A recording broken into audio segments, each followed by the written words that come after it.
Okay, so I wasn't planning on doing a video, however, until I see my new doctor on the 2nd. She has a task on her hands, because I've got a lot to fill her in. However, the reason for this video, and I'm sorry, I'm smoking. As you've seen through my other videos, I smoke a lot, and I'm sorry. For those who are watching just this video, I've explained in my intro video that you will see me smoking a lot between the pain and the pain medication. I do smoke a lot, and I highly recommend that if you've never tried a cigarette in your life, don't ever try it, because you will become addicted, you will become a slave, and it's very expensive, and it's just a very inconvenience in life. Okay, moving on from that. The reason for the video tonight. My boyfriend found a group on Facebook for people who have been floxed, and he got me added on there, and they have a bunch of files, bunches of files, and I was going through some of them, just kind of grazing through them, I guess, and I found one that was a video, and there will be a link to the first video that I found.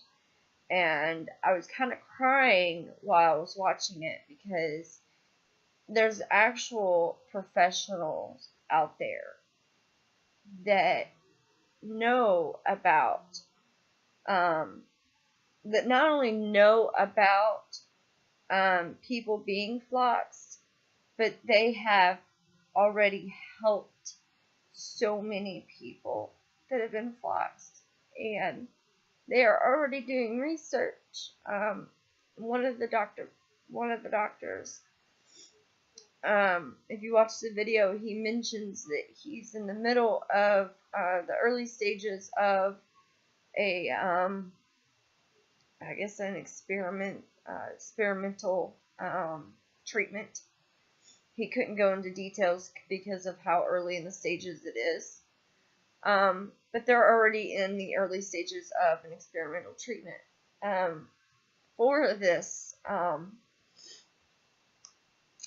plague of affliction. And it's just nice to know that there's actually professionals out there who believe us. And I've been misdiagnosed. I have been treated like shit. I have been called crazy. And unlike my labs tell you right there that there's something wrong with me, for 2 years, almost 3 years, consistently, my labs have been the same. And they're not just a little high on something or a little low on something. They are significantly and very, very high on something, or very, very low on something. And they may look into it for, 1 or 2 visits, and then it's forgotten, because they don't want to take the time. Doctors these days, they want to treat common colds and bronchitis and things that are easy to write a script for and send you on your merry way. Even specialists these days, if it's not something that they can test for in a couple tests or see you in a couple visits for, they just give up on you and diagnose you with fibromyalgia. And that is one of my main points I want to make in this video, if you have been diagnosed with fibromyalgia, please do yourself a favor, because you most likely have been floxed if you have the diagnosis of fibromyalgia.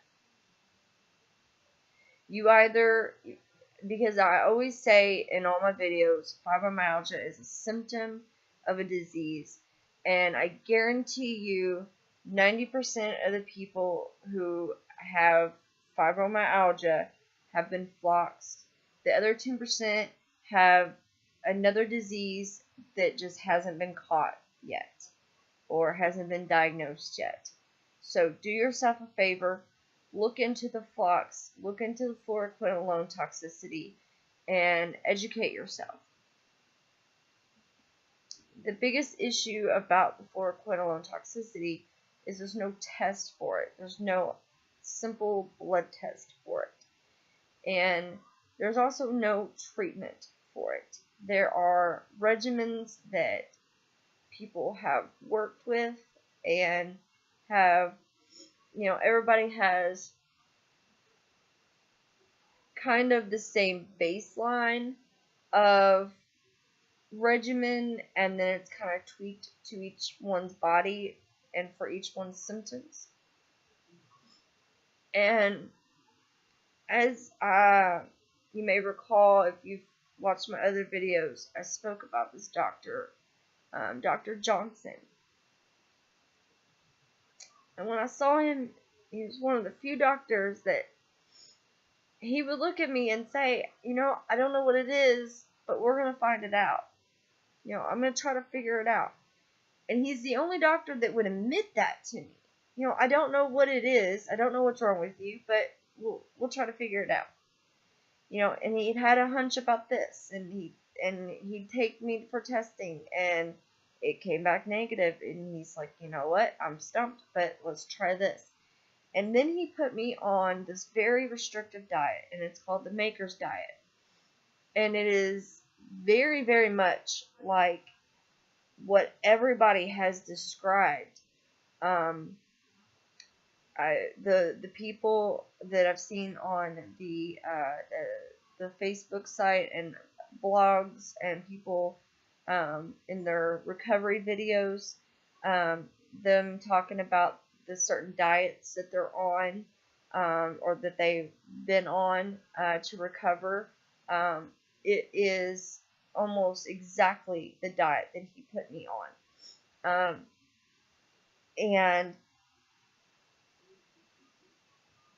the vitamin supplement that he gave me sound exactly like what they put me on, and I'm almost wondering if that was his next guess, was that I was floxed or something to that effect. And I called his office the other day, and so I thought maybe if I could just get in to see him, to talk with him, and ask him, hey, was this your thought or concern? And and see where we can go from there, and get his opinion about it. Because I've been dealing with this for almost 3 years, and he's the only doctor that has come close to anything like this. Unfortunately, in the message that I got when I called, he's no longer in that office. So I left a message, and hopefully they will call me back, letting me know where I can contact him, because I really, really, really need to speak with him. And I was on that diet for almost 7 weeks, and I thought, well, I've been on this diet for 7 weeks, and I don't feel a change, and I figured after 7 weeks I would feel a change, and that's not at all. I'm listening to these people, and watching these videos, and reading these people's blogs and comments and such, and they're saying that it's not a quick recovery. You pretty much have to start from the basics and start organically, and which was the biggest issue I had because that got expensive. And a restrictive diet, it was bad enough. It's hard enough for me to do my low carb diet for my tachycardia, which I have to start back on. And because it's expensive and it's hard to do whenever you have other people living in your house who can eat regular food, because then you have regular food in your house. And the restrictive diet that I was on was very, very restrictive, and there was no way I was going to make everybody in my house eat that restrictive. The low carb diet, I wouldn't even ask them to go like that. I mean, it was the diets that I've been put on. I can't ask my family to eat the same as I do. That it's just not right. It's torture enough, okay? So I have what I call regular food in my house. So it's kind of torture to me because I see that regular food and I want it and I can't have it. And so, but I always work through it, and I've always done the diet, and, because I'm like, oh, I want to be better. But I thought, well, after 7 weeks, I've done this, I should be better. I'm not. And another thing is a lot of people talk about having digestive issues. And I keep talking about how, out of all the symptoms that I've had, I've never really had digestive issues. However, whenever I do take antibiotics, Cipro is the biggest one, I do get diarrhea. But that's common with a lot of antibiotics. However, that could be part of the adverse reaction of the antibiotic.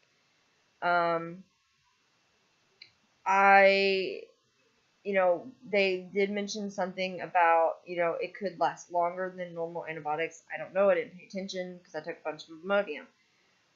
I don't know. But a couple of things have happened with me, gastro-wise, that I haven't really put together as being an issue. Since I've been sick the whole almost 3 years now, I've been nauseous all the time. Whether I've eaten, haven't eaten, I'm hungry, not hungry, whether it's day, night, there's no rhyme or reason. Whether I've just taken my meds or haven't taken my meds, it doesn't matter. There's some meds I thought were making me sick to my stomach, but then I could take them on an empty stomach one day and I'd be fine. So I'm constantly having Phenergan and Zofran refilled, and I'm taking them. I'm taking them quite often. I mean, it's at least probably once a day. I'm taking at least one of those. I mean, it's not every day, but I would say at least 9 times in a week, if that makes any sense. It may not be every day, but the days that it happens, it's at least once or twice a day, and it happens at least 9-ish times a week that I get just randomly nauseous. And it's not the, oh my god, I'm gonna puke nauseous. It's the unsettled feeling that just will not go away. And it's like you almost want to make yourself throw up just so it'll go away. And luckily, I carry those medications with me everywhere I go so that I can take it. And once it kicks in, I'm fine.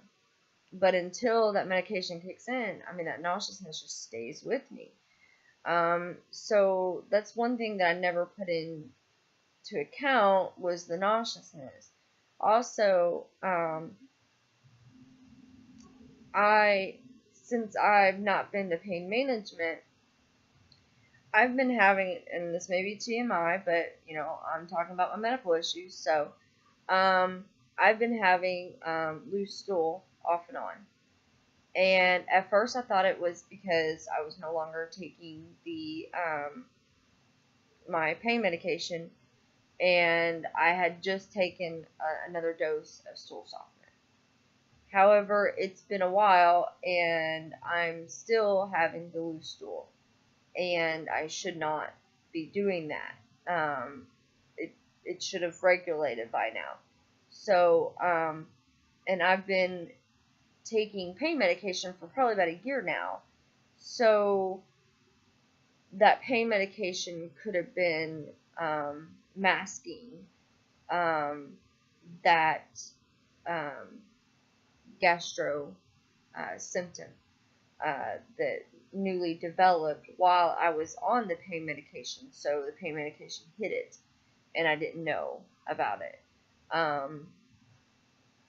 So that's another symptom that I have that I didn't know I had. That unfortunately I had to find out I had. Then I saw this woman, and I'm also going to post her link to her video in the video description. She just goes into saying a little more description about being floxed and whatnot. I don't particularly like the way she says herbs. She pronounces the H, and she means to say NSAIDs. She even says she doesn't know if she's pronouncing it correct. But NSAIDs do supposedly exacerbate it. And I'm wondering if that's why my leg is hurting me today. I happen to have, if you've watched my previous videos, I went to the hospital, so I do have a short supply of pain medication that I practically don't have now, that I was saving for emergencies. I'm down to one now, so it's I've got one left, and it's like, I'm really hoping pain management calls me soon, because I have been in hell with pain. I gotta laugh about it, otherwise I'll start crying. But my legs started hurting. I actually woke up from it after only being asleep for 2 hours. Like it hurt like it normally does. It's like in the bone almost, and it hurts from my hip through my thigh into my knee, and then it like hurts really, really bad in my knee, and then it hurts in my shin bone, and then it hurts in my Achilles tendon, and then anytime I flex my toes, the top of my foot, the bones and tendons will hurt. And it's never been that bad before. It's never hurt my foot before. But I woke up like that, and I was like, okay, I gotta nip this in the butt, and I went ahead and took one of my pain medications, and because that's always gotten rid of it, and because I knew I wasn't going to be able to sleep like that.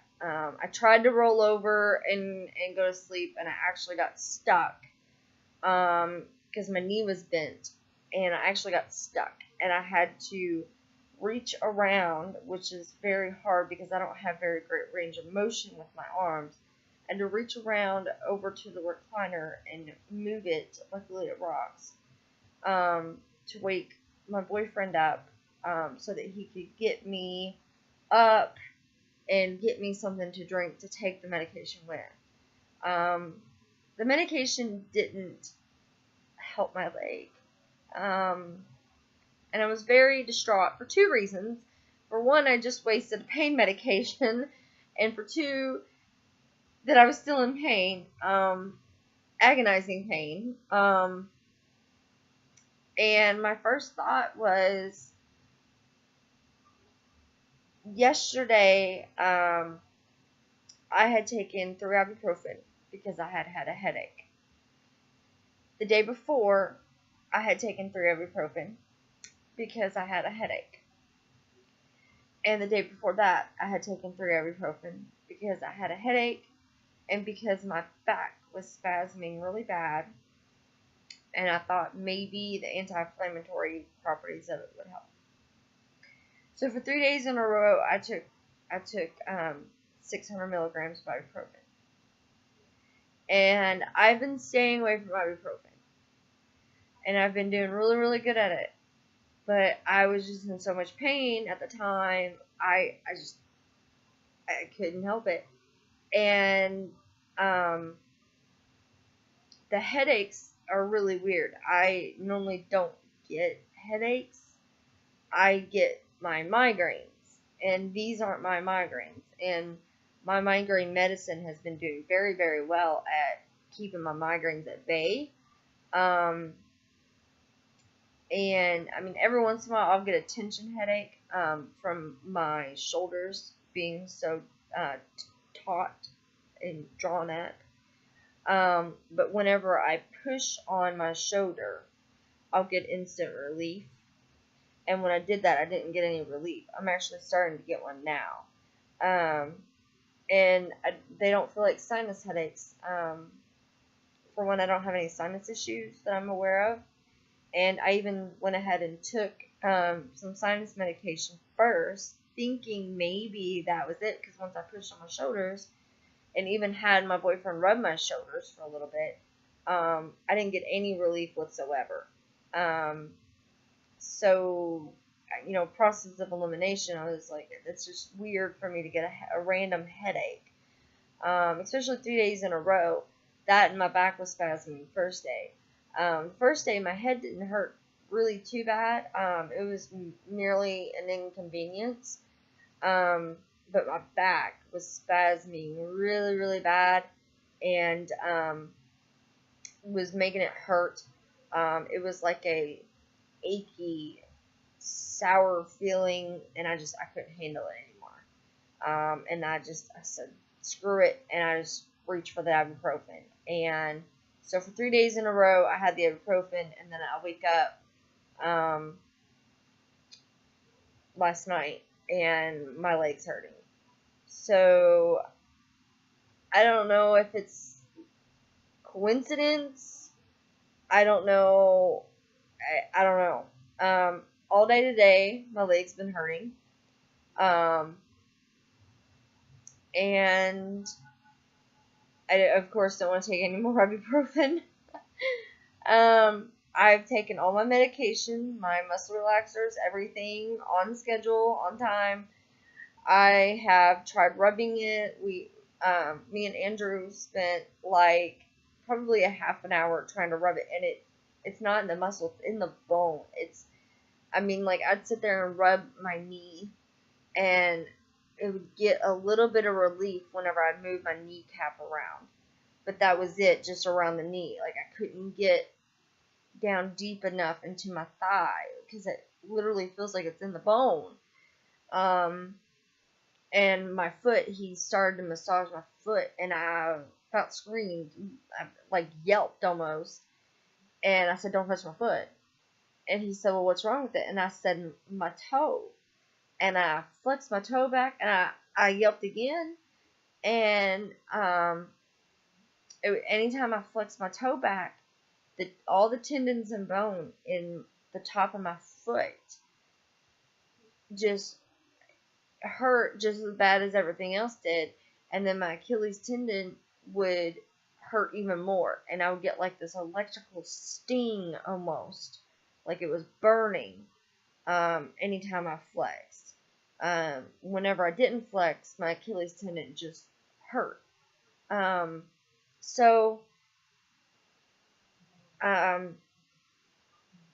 tried to lay down. And then I was like, maybe if I just walk it off. So I tried to get up and try to walk around, and because I had to use the bathroom anyways, and I barely made it to the bathroom. and back to the couch. So there was no walking at all. And then I remember people talking about the tendon rupture, and I was like, well, maybe I shouldn't walk it off. And this was, it is now 2:30 in the morning, so technically it is Tuesday now, but this started, I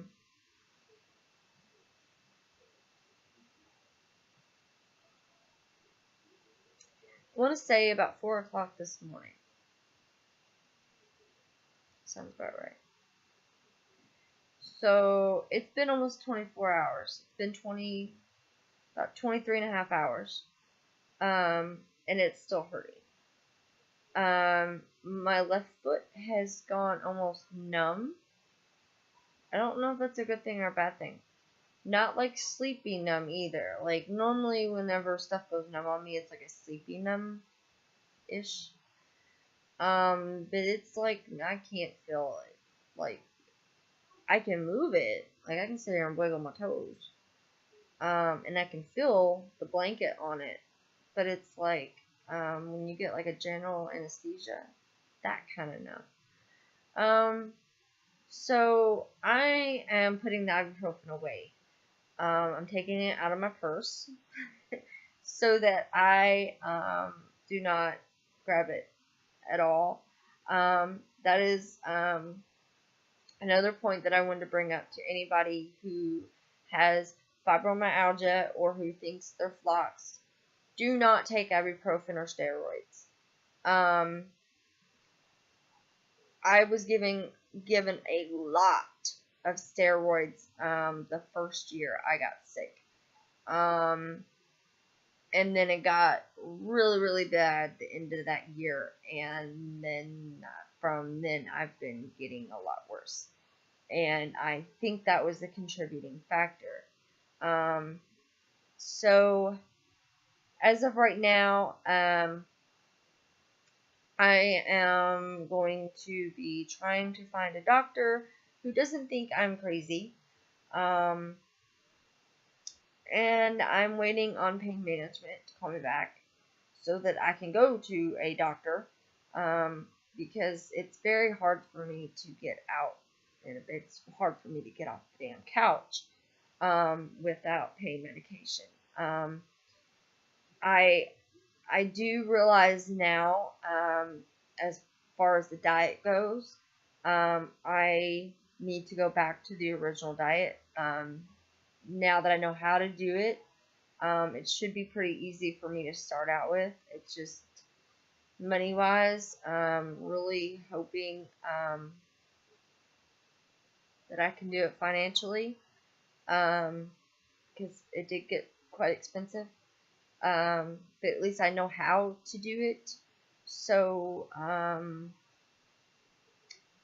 hoping I can get started on that soon. At least that'll be step one. It's a very slow process. A lot of these fluxed people have talked about how it's such a slow process.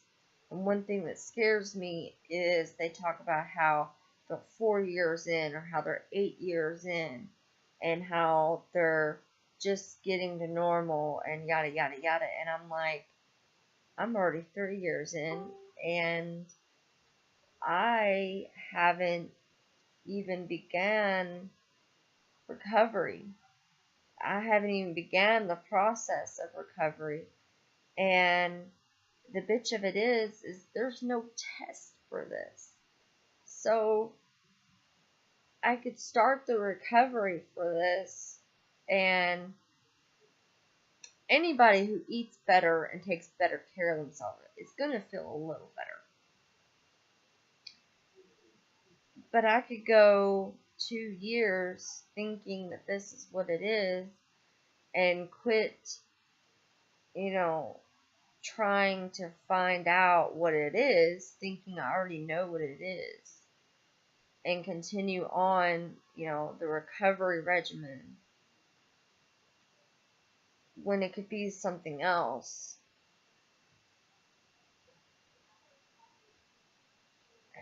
It just, time has always been my enemy. And I'm a control freak.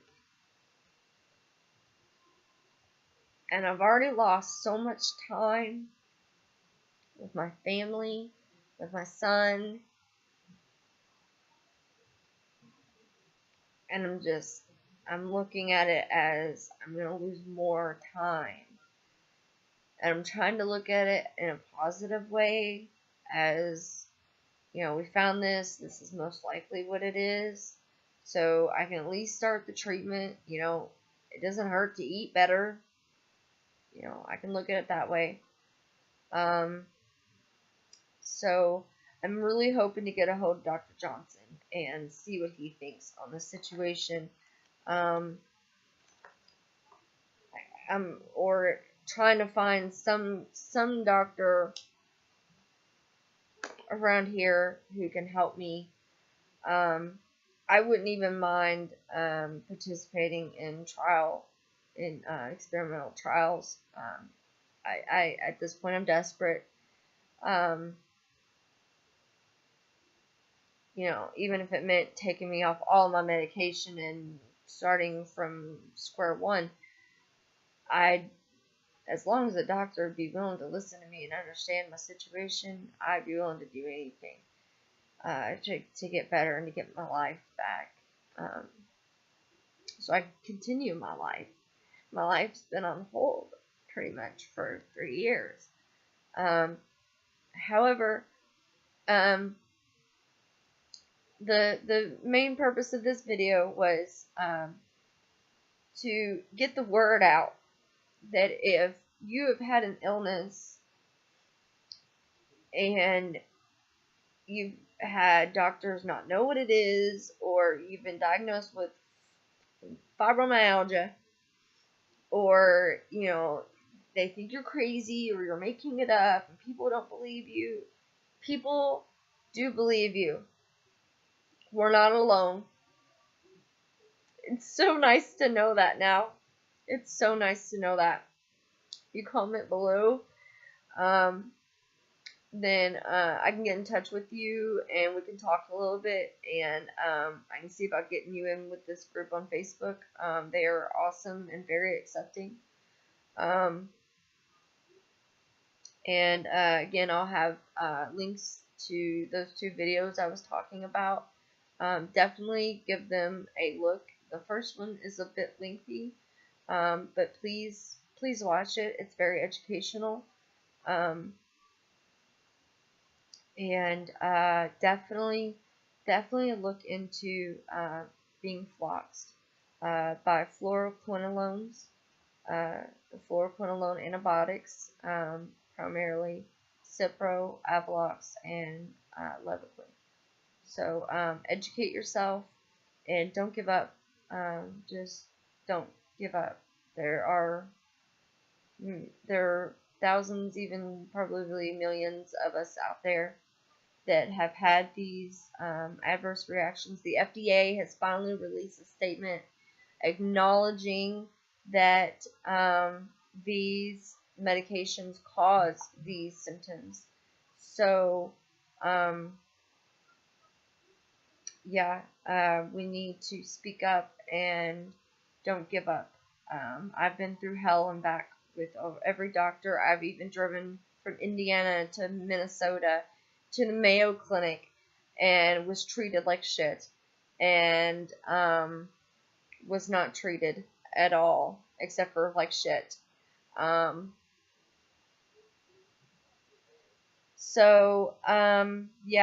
Just research and talk to your doctor. If your doctor doesn't know what the hell you're talking about, or doesn't believe you, or thinks you're crazy, go to a different doctor. Just keep going to a different doctor until you get one that will sit there and listen to you and understand you. The more I find around in this area, I will post videos with names and links and websites and such. So I'm kind of advocating for the Louisville metro area, I guess you can say. For anybody who thinks they have been floxed, anybody who has fibromyalgia, chronic fatigue syndrome, or anything of the sort, because that's this bullshit. So I am volunteering myself to advocate for those of you who think you may have been floxed. I'm fighting the battle as well, and I am here fighting with you. So if you want to join the fight, if you want help, let me know. If you're friends with me on Facebook, or if you can find me on Facebook, message me, let me know. If not, leave a comment down below, and I'll get back with you. You can leave your email address if you want, if you would rather speak privately, or link to your Facebook if you would rather me message you or whatever. And together we'll all get this figured out. We have to get this figured out. The government and the pharmaceutical companies have really fucked us over, and we have to get better, and we have to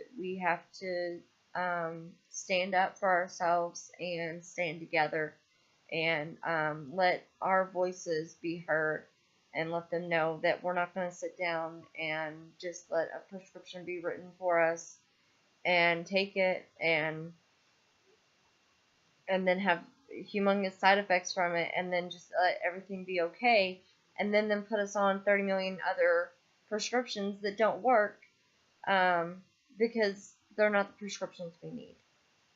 We don't need to be put on antidepressants. We don't need to be put on